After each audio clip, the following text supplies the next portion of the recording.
Tonight we welcome Marli Miller, instructor of geology at the University of Oregon and author of the books Roadside Geology of Oregon and Roadside Geology of Washington. Oregon and Washington feature a variety of physiographic regions, with stories tied to explosive volcanic activity, effects of glaciation, continental growth, and massive floods of lava and water. The talk will provide a geologic explanation and photographic road trip for many subtle and eye-catching roadside landscapes and rock formations. Marli Miller and co-author Daryl Cohen published a complete rewrite of the book Roadside Geology of Washington in late 2017, and before that she rewrote Roadside Geology of Oregon. Ms. Miller joined the U of O in 1997, where she currently is a senior instructor and researcher with the Department of Earth Sciences. She earned her master's and PhD in geology at the University of Washington and her bachelor's in geology at Colorado College. As a photographer with 35 years of geological field research, her photos capture many geologic and geomorphic environments. Ms. Miller's website, geologypics.com, offers free downloads of more than 2,000 images for non-commercial use. You may see her photos in textbooks, museum exhibits, journals, and teaching collections of other instructors. And with that, we welcome Marli. Thank you. There you go. Give you that. Thank you.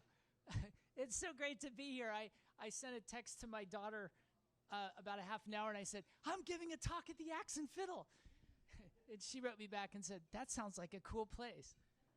She's in Denver, so.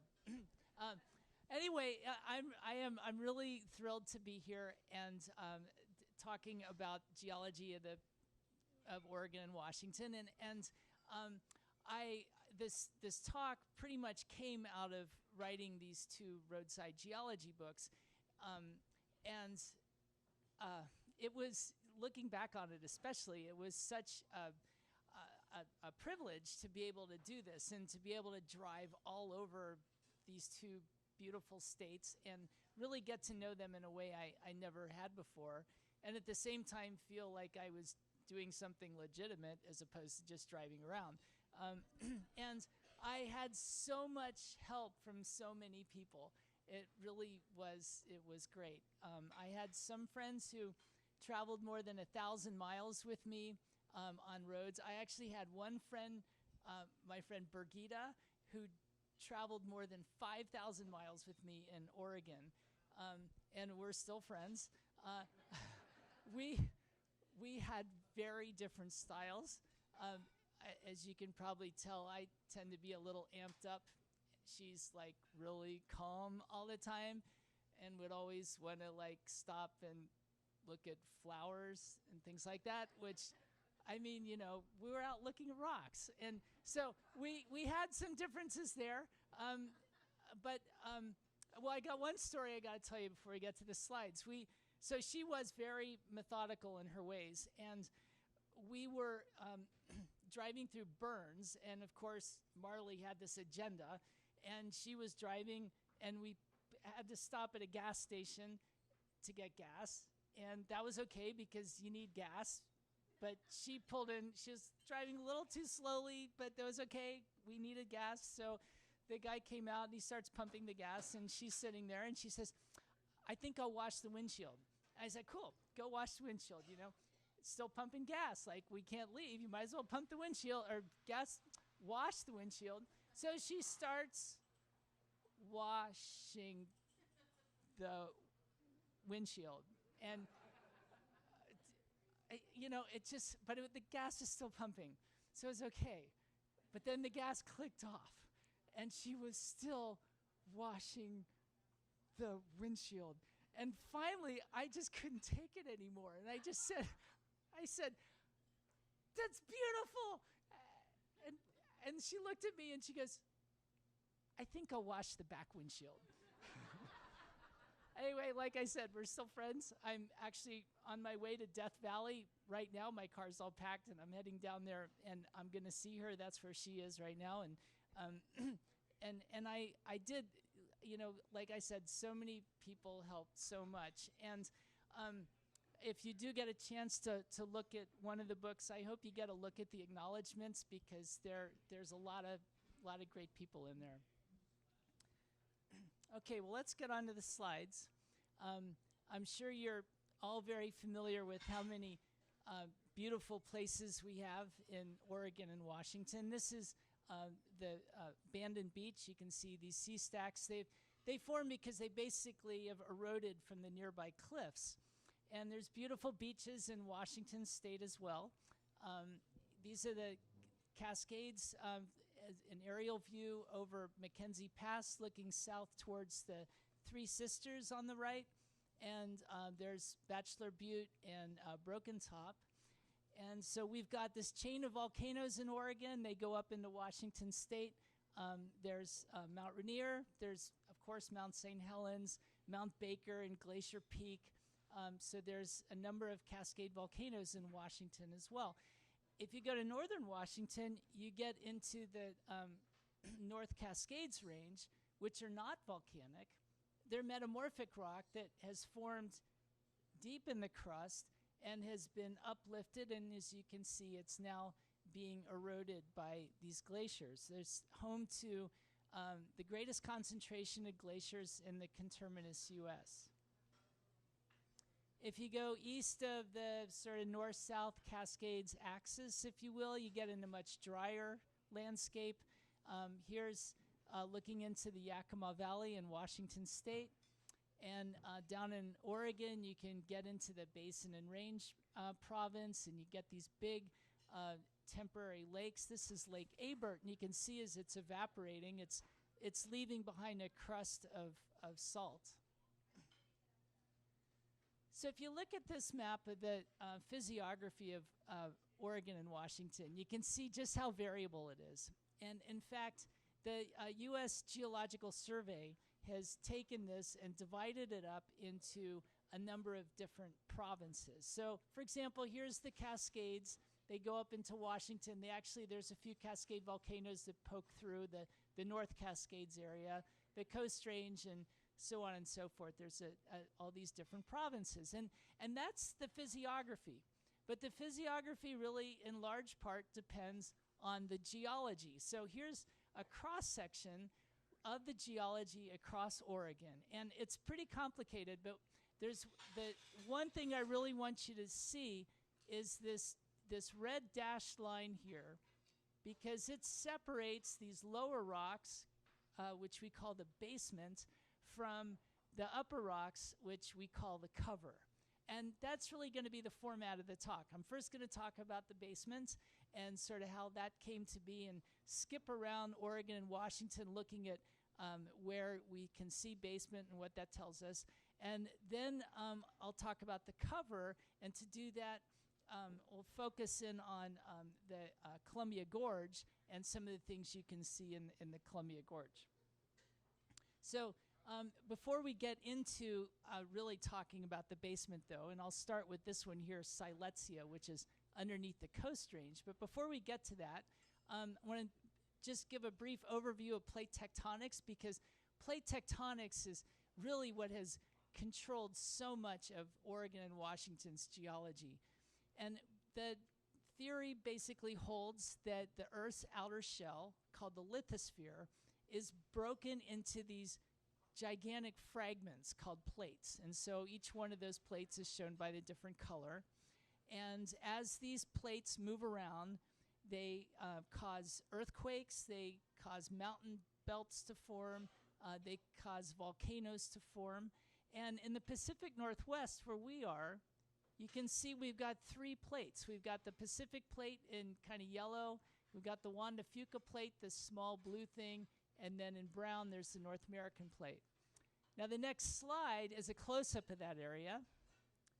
So here's the Pacific plate now in gray, Juan de Fuca plate in light blue, and then beginning at this red line right here, we've got the North American plate. And what's happening is that the Juan de Fuca plate is pulling away from the Pacific plate, and it's diving underneath the North American plate at this feature called the Cascadia subduction zone. And so in a cross-sectional view, let me also point out the Cascade volcanoes. Those are these stars right here. So in a cross-sectional view, it looks something like this, where the Juan de Fuca plate is going underneath North America. And what happens is as it subducts underneath North America, it heats up, and that causes it to dehydrate. So the water rises out of this subducting plate into the overlying hot lithosphere of the North American plate, and that causes melting in the North American plate. And then these blobs of magma gradually rise, and they can fuel the volcanoes, which is why the Cascade volcanoes run parallel to that subduction zone. Now, as it turns out, in Oregon and Washington, this subduction has been really important as you go into the past. We see the Cascade volcanoes today. Here again, these are the sisters. You can see that's Mount Jefferson up there. I think if you have really good eyes, you can kind of make out Mount Hood, or maybe if you had too much to drink, you can see Mount Hood. But basically, they make this line, and but they've been very important in the past. So if you think about these volcanoes, they're erupting on occasion because they're being fueled by magma, which is continually rising from the above the subducted plate. And not all that magma makes it to the surface. A lot of it is going to stay underneath the surface, and it's going to cool, and it's going to crystallize as an intrusive igneous rock. Probably the best well-known of those is granite. So we see a lot of granite in throughout much of the Cascades, actually. We see it in the Klamath Mountains and in the Wallowas. We see it in the North Cascades, and we also see it in the Okanagan Highlands a lot. And this granite can get as old as like 140, 150 million years old. So this process has been going on for a long time. This process is also important because it explains how the continent has grown through time. And it's this process called continental accretion. So you can imagine, here's our oceanic lithosphere subducting underneath North America. And if there's a topographically high area on the subducting plate, such as an oceanic plateau or an island arc complex or seamounts or something like that, when they get into the subduction zone, they'll jam up the subduction zone, and they might cause subduction to stop. But these two plates are still converging with each other, so eventually a new subduction zone will break farther offshore, and this stuff will get added onto the continent. And so if you look back at that cross-section, you can see here's the edge of North America at the end of the Paleozoic era, and these pieces of basement rock, the different colors, have all been added one after the other through this process of continental accretion. The most recent being Siletzia here, which is what underlies the Coast Range. If you look at a similar cross-section across Washington, you can see that it's actually very similar. You still have Siletzia underneath the Coast Range. You've got some different accreted terrains there. Again, there's the edge of North America. Some similarities in the cover and some differences there as well. So if you look at Siletzia, one of the main things you'll see is that Siletzia is almost entirely basalt. But a lot of the basalt is made out of these sort of blob shapes that we call pillows, pillow basalt. And it forms typically because it's erupted under the sea. So it also forms when lava sometimes flows into water. But so if you can imagine a seafloor vent expelling blobs of magma, that magma gets up into the cold water and it chills around its outer surface, but the inside stays kind of warm or hot and malleable, and then it settles down to the seafloor, and then another blob erupts and it settles on top. So after a while, you get a whole accumulation of these blobs that we call pillows. And you see that throughout much of Siletzia. So if you look at a geologic map, and this shows the west coast here up to Washington, there's the Olympic Peninsula, you can see that in purple is wherever we see Siletzia showing up from underneath the younger rocks. So we see it down from Roseburg all the way up to the Olympic Mountains up here in northern Washington state. In fact, we also see it up on southern Vancouver Island. So it's a really, really big province. These rocks formed and then were accreted about 51 to 49 million years ago. And then after that, new sediment was deposited over the top, which turned into sedimentary rock. And so what we see, if you look at the geologic map, you've got all these other colors, which are the younger material that was deposited over the top. So if you were to drill a well, say right through this greenish stuff here, you would go through those younger rocks and eventually go down into the basement rock of Siletzia. Now we can go up to the Olympic Peninsula, and if you go along the Hurricane Ridge Road, so out of Port Angeles, there's this road that goes right like this, and you can see it crosses the purple band here, which is it's called the Crescent Formation, but it's still Siletzia. You can go right along this road, right through these amazing cliffs of the pillow basalts. I mean, there's pull-outs. You can get out. You can pet the rocks. It's just amazing. And then as you continue driving through, you get into what's called the Olympic Core. And so you can look out towards Mount Olympus. And so this is at the top of the Hurricane Ridge Road. Mount Olympus is back here. Here's Mount Olympus. So you're looking from here to there.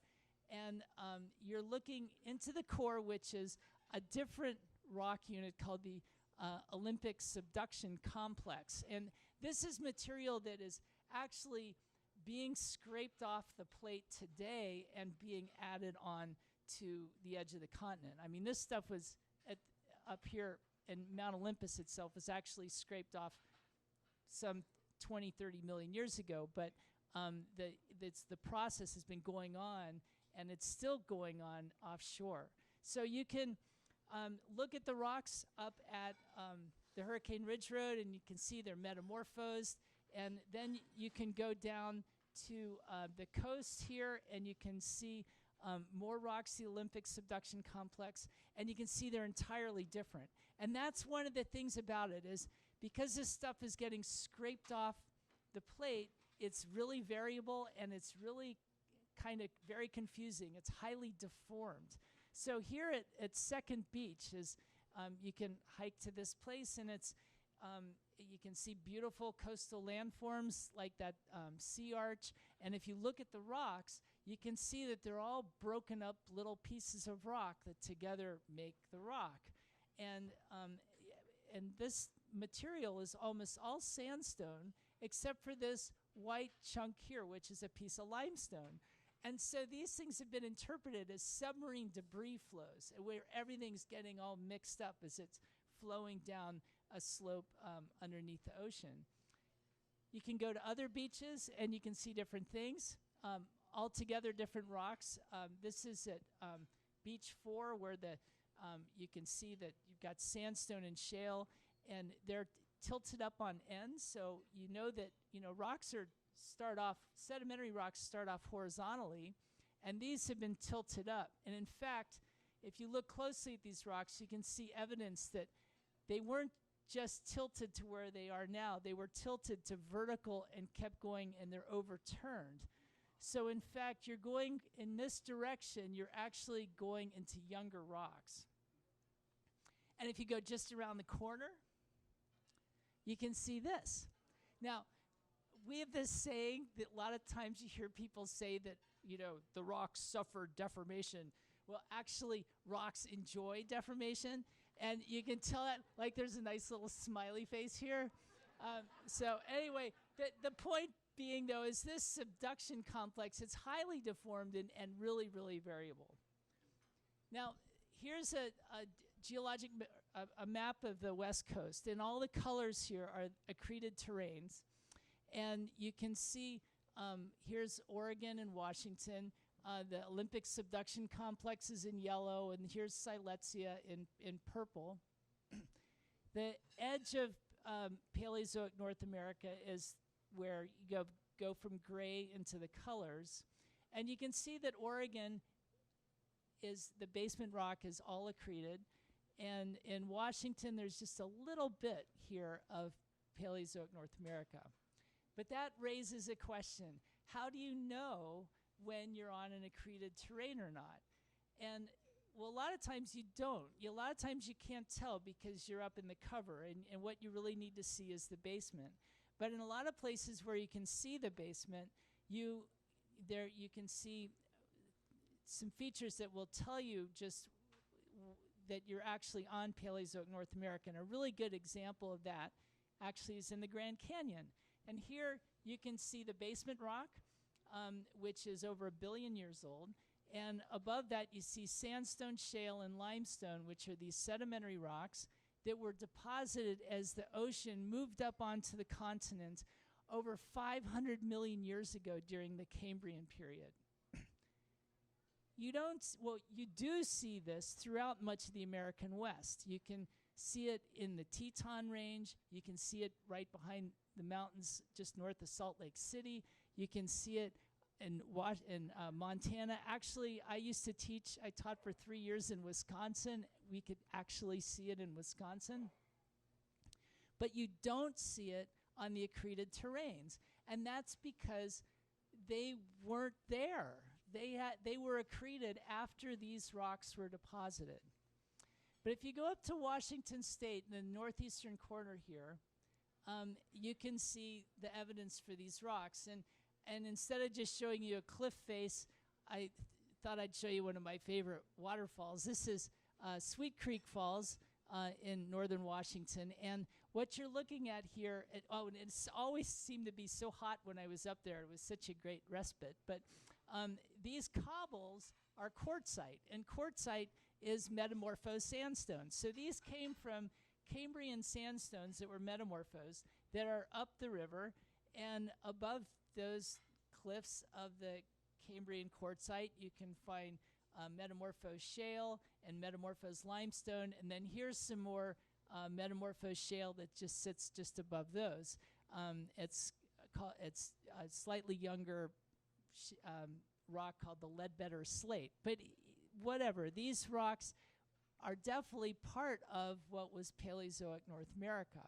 Now, if you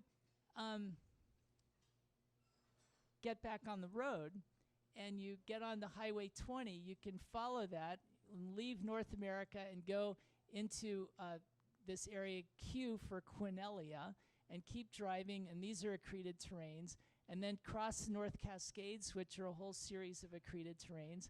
Then when you get into the Puget lowland area, you can take a ferry across and get back on the Silesia. So Highway 20 in northern Washington State basically does this traverse through all these accreted terrains. If you go to Oregon, so here's up here, those accreted terrains in northern Washington. We've talked about the Coast Range. I'm going to skip the Klamaths, but they're very similar in some ways to the Blue Mountains, where there's a lot of accreted terrains. And if you go to Joseph, which is in the very northeastern part of Oregon, you can see the Wallowa Mountains, which are part of the Wallowa accreted terrain. And I love this place. I mean, you can see the mountains just kind of come crashing right out of the ground. And they do so along a fault zone that's right along the base here. And the next photo is right of this area right here. And this is, so here's kind of a close-up view. And you can see there's a number of different rocks. There's this kind of uniform gray stuff. There's this red cap up here.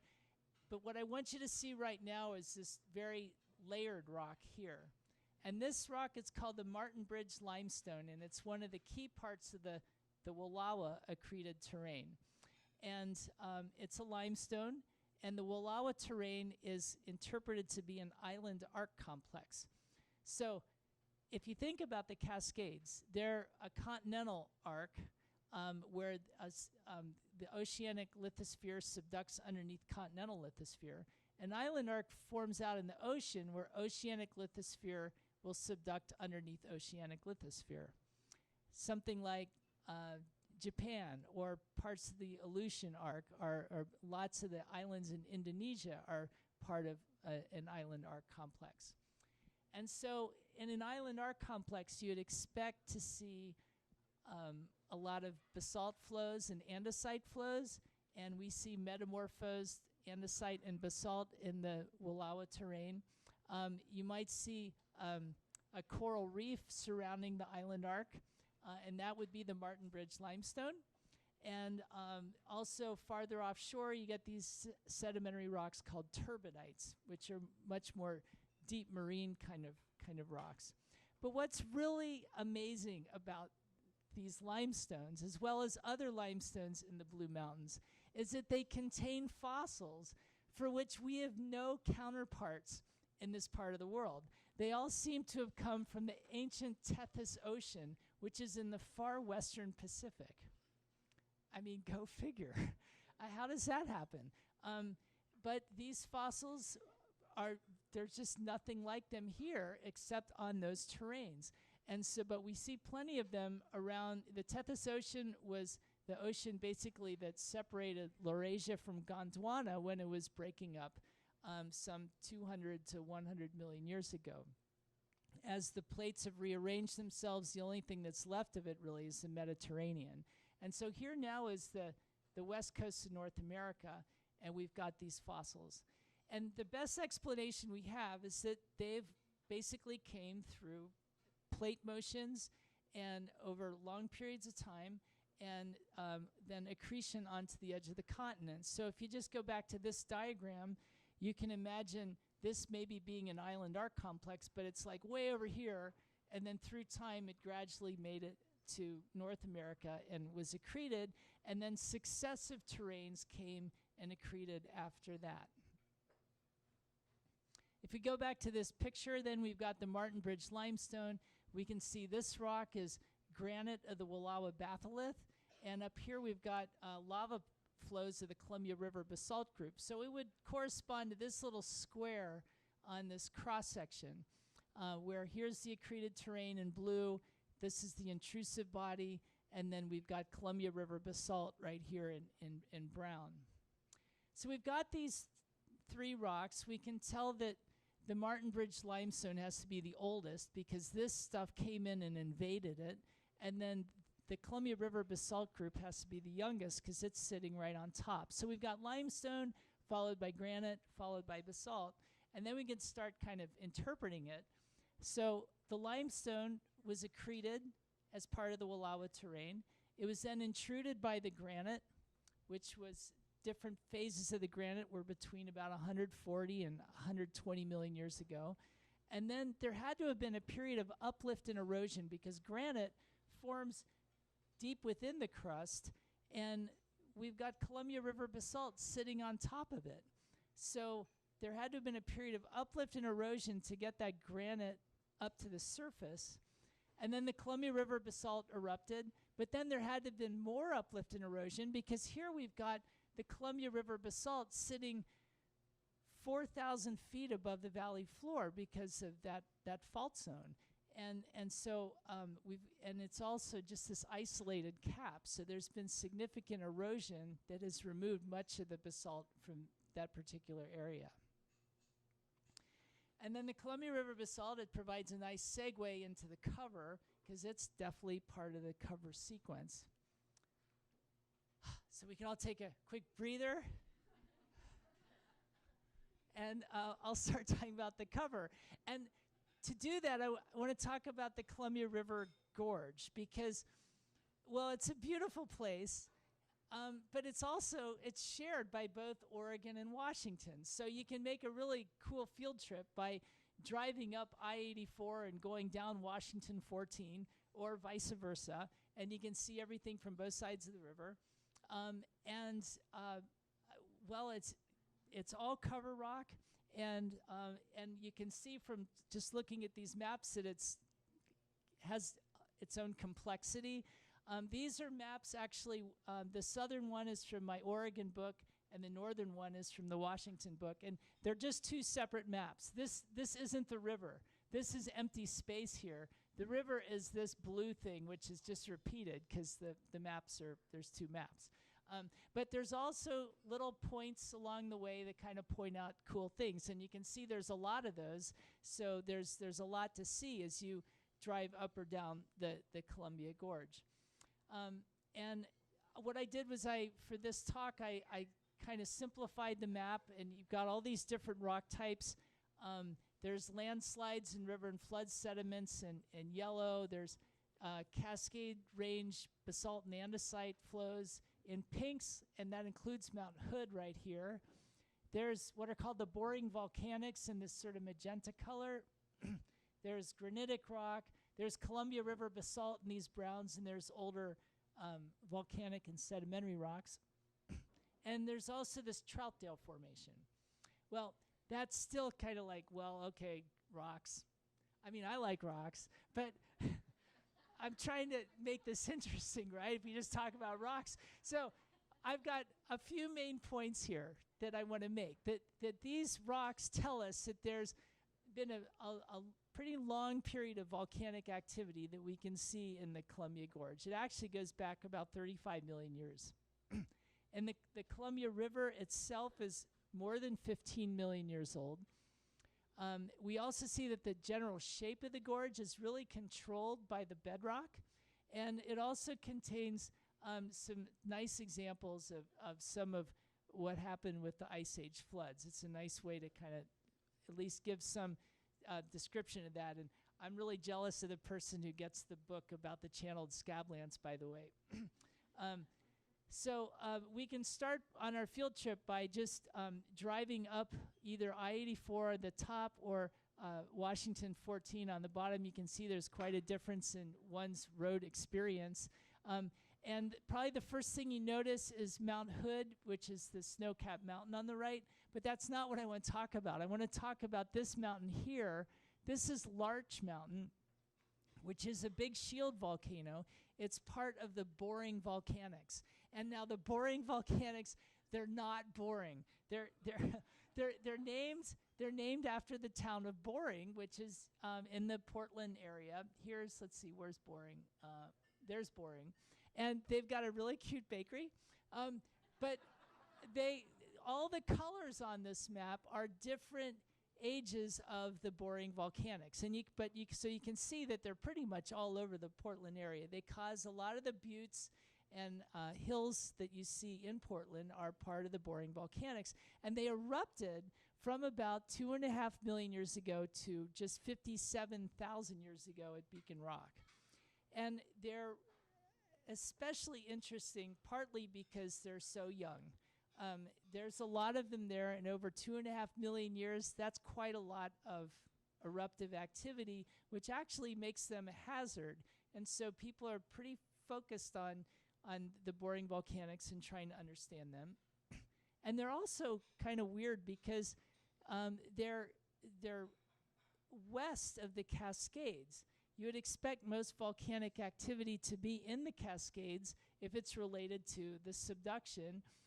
You can imagine, you can see here that the plate has to get to a certain depth before it's heated up enough that it drives off all that water to cause the magma to rise. But here we've got the boring volcanics to the west of the Cascades. And so we're still trying to understand just what that connection is. If you go up the river, you get to Beacon Rock, which is right there. And here's Beacon Rock. You can hike up Beacon Rock. It's anybody here hiked up Beacon Rock? There's like 1 million stairs. There's like a catwalk and stairways all the way up. It's pretty cool. It gives you nice views of the river. And behind it, you can see these hills, which have a lot of older volcanic rock in it, including the Columbia River Basalt Group. And here's another view, just a little bit upriver. Everything in this photo belongs to the Columbia River Basalt Group. They're all these basaltic lava flows. And you can see these ledges they just go for miles. You can see them across here, and those are individual lava flows. And these things flooded, they're called flood basalts. They completely flooded the landscape of northern Oregon and southern Washington. Most of them, not all, but most of them had their source right here in the eastern part of Washington and Oregon, and some of them actually flowed all the way down to the ocean and made their way down the coast somewhat. And they're like volumetrically really amazing. The area, the surface area they cover is more than 77,000 square miles. They have a volume that's more than 52,000 cubic miles, and that's pretty much impossible to get your heads around. But I learned that the National Park Service in the Grand Canyon has estimated the volume of air between the two rims of the Grand Canyon to be about 1,000 cubic miles, which means that the Columbia River Basalt Group is more than 50 times the volume of air between the rims in the Grand Canyon. That's a lot. That's amazing. And what's also amazing is they erupted from 17 to 6 million years ago, but 94% of that was erupted by 14 and a half. So over 2.5 million years, you get all this lava that was erupted. And it pretty much followed the path of the ancestral Columbia River. And that in itself is kind of a clue as to the age of the Columbia, that it was probably around then. But we can see some more direct evidence if we look at the rocks. If you go to Multnomah Falls, you can see that it's, this amazing waterfall. And these part of the Columbia River basalt called the Grand Ronde basalt. But if we zoom in up to the top, this lava flow up here, these rounded things are pillows. And so these things flowed into lakes. So it suggests that this was a lowland with lakes in it, possibly connected by a river. If you go farther up the gorge, you can see more of these pillow basalts. This is one that I didn't really stop at, but I'm kind of proud of that picture. If you go a little farther up to the Dalles, this is 3 minutes off the highway. So if you're driving up there, you gotta stop. At the intersection of US 197 and US 30, there's a great pullout, and you can go over there and you can see these pillows, and above it you can see columns. Okay, now the columns form when the basalt is on the land, and the pillows form when it's flowing into a lake. So this tells a story. You've got the lava flow coming in and flowing into the lake and making pillows. and then it fills up the lake, and then as it fills up the lake, then you get this transition here, and then it completely fills the lake, and then it flows over the top, and then the rest of it is on land. So you have this whole you can see these lakes kind of disappear before your very eyes. But the thing that really clinches it that the Columbia River was around then is this stuff called the Troutdale Formation, which are river gravels from the Columbia River. And we can see the Troutdale Formation in a number of places, but the thing that's really key is where you see it between some of the lava flows, and you can see that at Mitchell Point, where down here at the bottom, you've got Grand Ronde basalt, which is 16 to 15.6 million years old.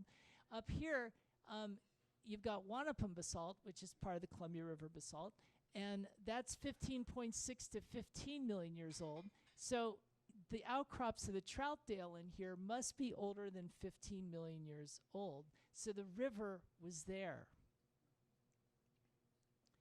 Now, another thing about the river is, the gorge, is that it's asymmetric. You have these really steep cliffs on the north side of Oregon, and it's much more gentle terrain, although there's a number of cliffs too, but pretty gentle terrain overall on the Washington side, which also really influences your drive, because if you're on I-84, it's really fast and furious, and you got the cliffs soaring overhead, whereas on the Washington side, you're kind of looking across the cliffs. There's a lot of pullouts. The road's pretty fast, but there's not nearly the traffic, so it's kind of a nice alternate way to go. But this asymmetry and it ties right into the bedrock because the bedrock is tilted gently towards the south. That means on the north side of the river, it's tilted towards the river and it can facilitate sliding, whereas on the south side, it's tilted away from the river. And you can get landslides, but they're not nearly as big. And another thing about it is that because of the nature of the rocks, the Columbia River basalt is highly fractured, and so water can seep through it quite easily. Then it soaks through this other rock unit called the Eagle Creek Formation, but then it gets down to the Ohanapakash Formation, which has this very impermeable top to it because it's been highly altered. And the water kind of pools right here at the top, and what that does is it raises the fluid pressure in there, and it kind of lifts up the overlying rock, which then that facilitates sliding. So you get these big landslides on the north side. And so this is all what's called the Skamania slide right here. And in fact, this rock, which you can kind of make out, is part of that slide. We have these slides going all the way up and down the river. Here's a view from Beacon Rock looking across. This is Eagle Creek Formation, which is tilted gently to the south. Here's a view of what the Eagle Creek Formation looks like. These are lahars from an early Cascade volcano, probably about 20 million years old, so it goes back that far. If you go underneath it, there's Ohanapakash, which is actually beautifully exposed up around Mount Rainier, but that stuff gets to be as old as 35 million years old. Here's a view of the Bonneville landslide right here. You can see that it pushed the river to the south. This is Bonneville Dam right here. Here's Bridge of the Gods. And this slide slid about 600 years ago, and it blocked the river temporarily, which caused a lake to form behind it that backed up all the way to Wallula Gap. And eventually that lake broke through the landslide and caused a huge flood down the river. It would have inundated today's Portland to a depth of about 20 feet. So these landslides can also cause floods. Well, that's nothing actually compared to the Ice Age floods, also called the Missoula floods. This is Crown Point, Vista House. Oh, you can see Beacon Rock back there. The largest Missoula floods that came down the river the crest was nearly 100 feet above Vista House. So just imagine all that water coming down here. And the basic story behind the Missoula floods, also called the Ice Age floods because they didn't all originate from Lake Missoula, but here's Missoula, and this is in blue. You can see the ice from the Cordilleran ice sheet, and a number of tongues of the ice made it farther south, like down here, down the Puget Lowland. Seattle was actually under 3,000 feet of ice at the maximum. And here's this tongue of ice that came down, and it blocked the Clark Fork. And that's a river that drains northwestern Montana. It blocked the river, so it causes big lake to form behind it, which backed up all the way past Missoula and down the valley there. And you can see just how, look at the scale. That's 100 miles, so more than 100 miles down to Missoula. And to get an idea how deep this lake was, you can go to Missoula, and you can see these horizontal lines. Those are old shorelines from this lake, and they're more than 1,000 feet above the valley floor. So this is a huge, huge lake, and it eventually broke through the ice and then coursed its way down through and created the channeled scablands, and got into the Columbia River drainage, and made it out to the sea. And on the way, there were a number of constrictions in the channel. There's Wallula Gap here, which then caused the lake to back up back here. Kalama Gap caused a lake to back up behind it all the way down almost to Eugene, but not quite. This shows it all the way to Eugene, but it doesn't quite go all the way there. And it also then created a lot of features. Like you can see scablands, where if you imagine the water coming through here and tearing up all the topsoil, pulling up a lot of the bedrock, certainly not all the bedrock because that goes all the way down to the mantle, but pulling up a lot of bedrock, and then so you get these remnants here that we call scablands. As you drive up the gorge, you can start developing an eye for this, and you start seeing scablands kind of all over the place because these floods were so profound. There's also a lot of gravel deposits, and many of these deposits are full of boulders and deposited by the floods. In fact, Portland actually mines a lot of these because a lot of these were deposited kind of on the lee side of some of the hills, and so they found it to be a very good source of aggregate. Okay, so we can take all these different rock units, we can make a little cross-section to just kind of provide an overall view of what you see in the Columbia Gorge. In blue here, we've got the earliest Cascade volcanic and sedimentary rocks, which point to an early age of volcanic activity. In brown here, we've got the Columbia River basalt group, the boring volcanics in this magenta color, younger Cascade Range basalt and andesite. There's Mount Hood, Ice Age flood features and landslides down closer to the river, and the Troutdale Formation in various places. So they basically do tell this story of this long-lived volcanic activity. The Columbia River's older than 15 million years old.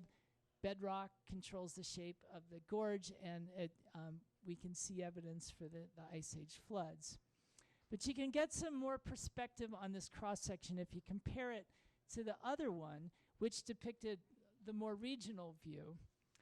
Right off the bat, you can see this is, in fact, all within the cover. The Columbia Gorge should be somewhat right about there. And so the accreted terrains are below that. And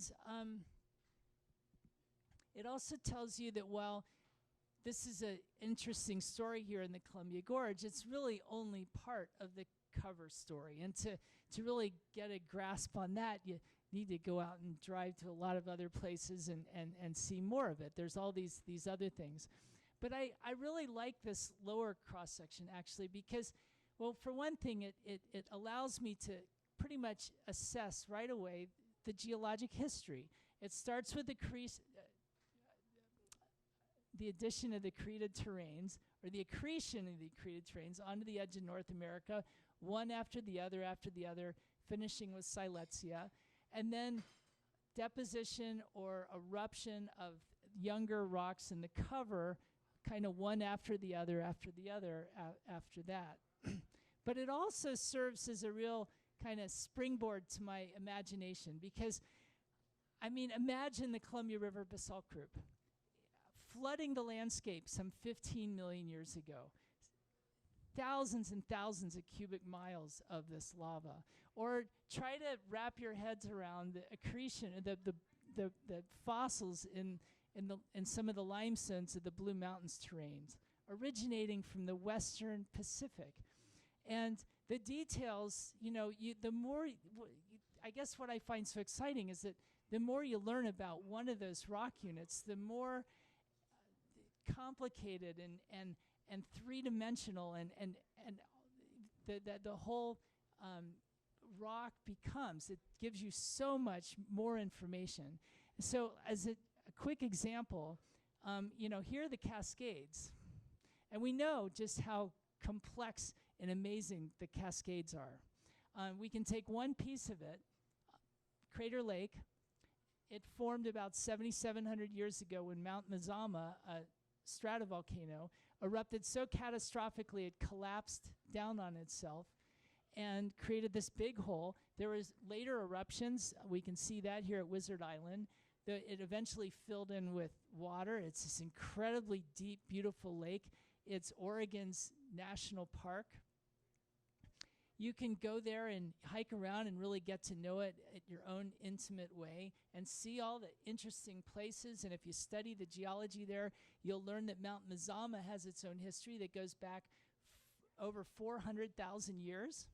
And yet, it's still just a tiny part of the Cascades, which are a tiny part of this diagram. So it really does kind of, the more you learn about one thing, the more it kind of expands outwards. And I think that's what I love so much about geology, because there's always going to be more to learn. Thank you.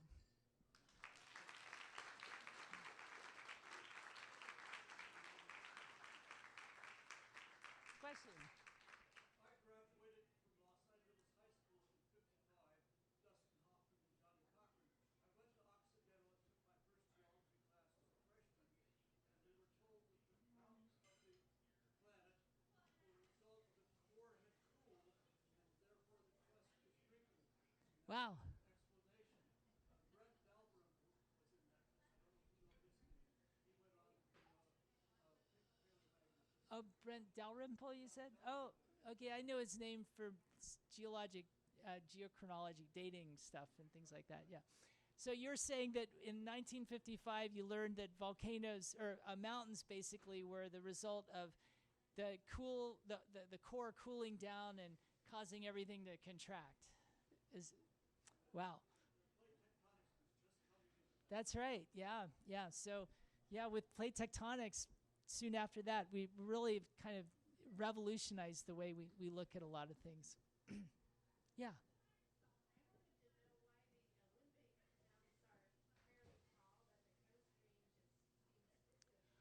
Yeah, the question is why are the Olympics so tall, especially when compared to, say, the Coast Range farther south? But there's a lot more uplift there, and it's probably related to the overall geometry of the plate margin, because if you look at a map, you can see that the subduction zone, in fact, I'm not sure I don't know how to do this without scanning through the whole thing. But basically the subduction zone kind of goes north, and then it goes like that as it goes into another fault zone. And so things take a big bend there, and I think that causes them to kind of crinkle up. And so you get a lot of more active uplift in the Olympics, and you get the accretionary wedge, or the Olympic subduction complex, is actually exposed on land. We have that down here too, but it's offshore and not exposed. Yeah. Any others? Oh my God, I did. Oh, there's a question.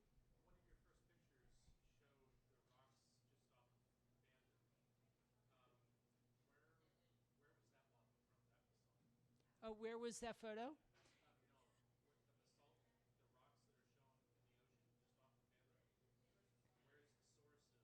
Oh, okay. So at Band in the sea stacks, they're part of a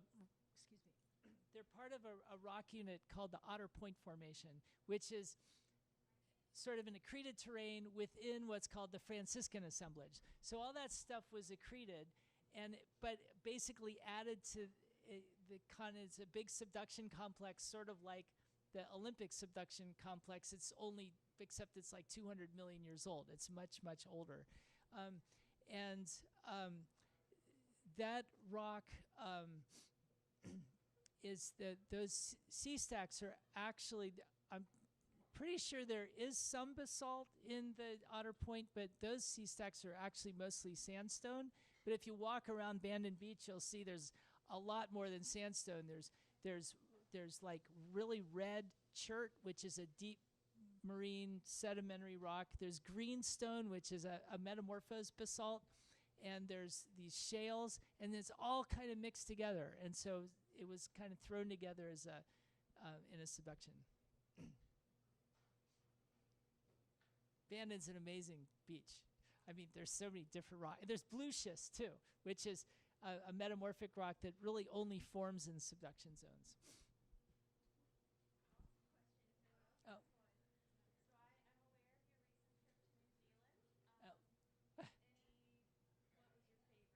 What was my favorite part of New Zealand? Well, yeah, I was in New Zealand. I'm on sabbatical this year at University of Oregon, and so I've been able to do a lot of traveling. And I I was in New Zealand for much of January, and there was a big earthquake there near the town of Kaikoura just a year and a half ago. It's on the South Island, and I got to spend a night in Kaikoura, and I think my favorite part actually was walking around the headland there, and there's coastal uplift from this earthquake a year and a half ago. Then you have these beaches that are stranded up above the water, and this big platform. Like if you go to Sunset Bay, you know, the intertidal zone where you can go looking for life and things like that in the rocks, and it's this flat bench that's exposed when the tide's low. Well, it's the same thing there. It's this big flat bench, but it's mostly above high tide level now. And so it's just an amazing place. Yeah. I think that was my favorite. But there's a lot of favorites. It was a great place. Yes.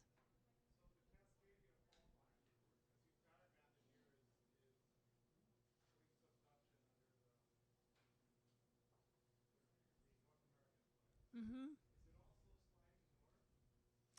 Well, the Juan-Fuca plate is basically moving to the north and northeast. It's a little deceptive looking at that map because it looks like everything's heading to the southeast, but it's not actually moving straight out from the spreading center towards the subduction zone. Everything's kind of moving up towards the northeast, yeah.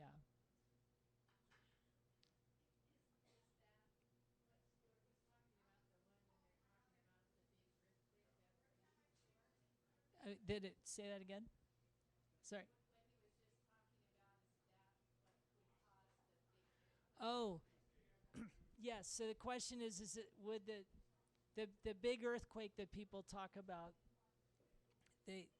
would that be on the subduction zone? And yes, that's what we fear the most as far as a major earthquake event, that it could possibly rupture along much of the coast, and it has in the past. You can see evidence for that. There are these things called ghost trees, or ghost forests, and you can see these trees that were in the interseismic period between earthquakes.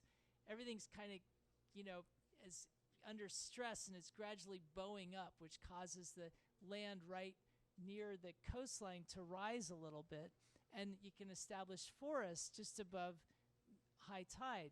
But then during an earthquake, that stuff then subsides and it drowns all the trees, and so you can find ghost forests up and down the coastline and things like that. So it's hard to say when that'll happen, but someday, hopefully after we're all gone, that's when it'll happen. Yes.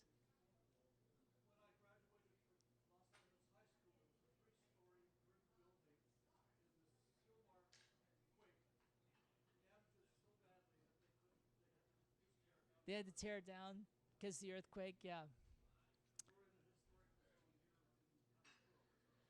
Yeah, that's pretty scary. We are pretty far from the coastline, which is somewhat comforting. Yes.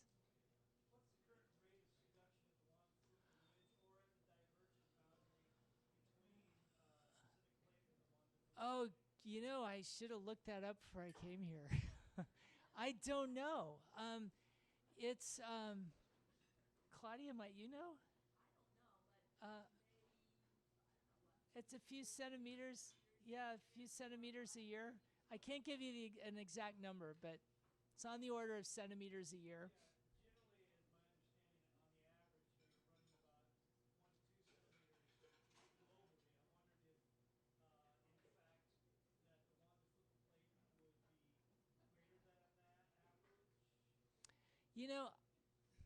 I don't know.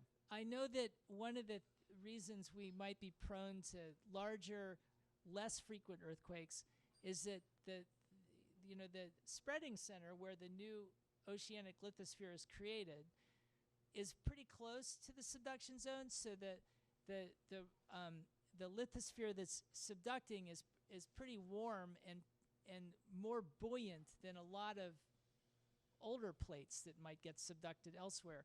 And so that causes it to stick more.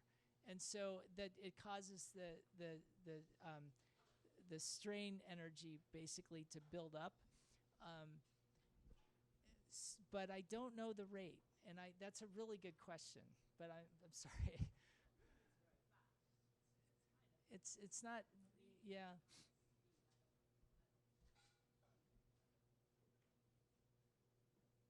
Any others? Well, 5 points to Gryffindor for asking the stumper. Thank you very much.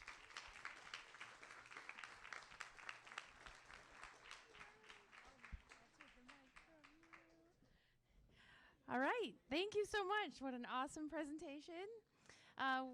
Get your raffle tickets out.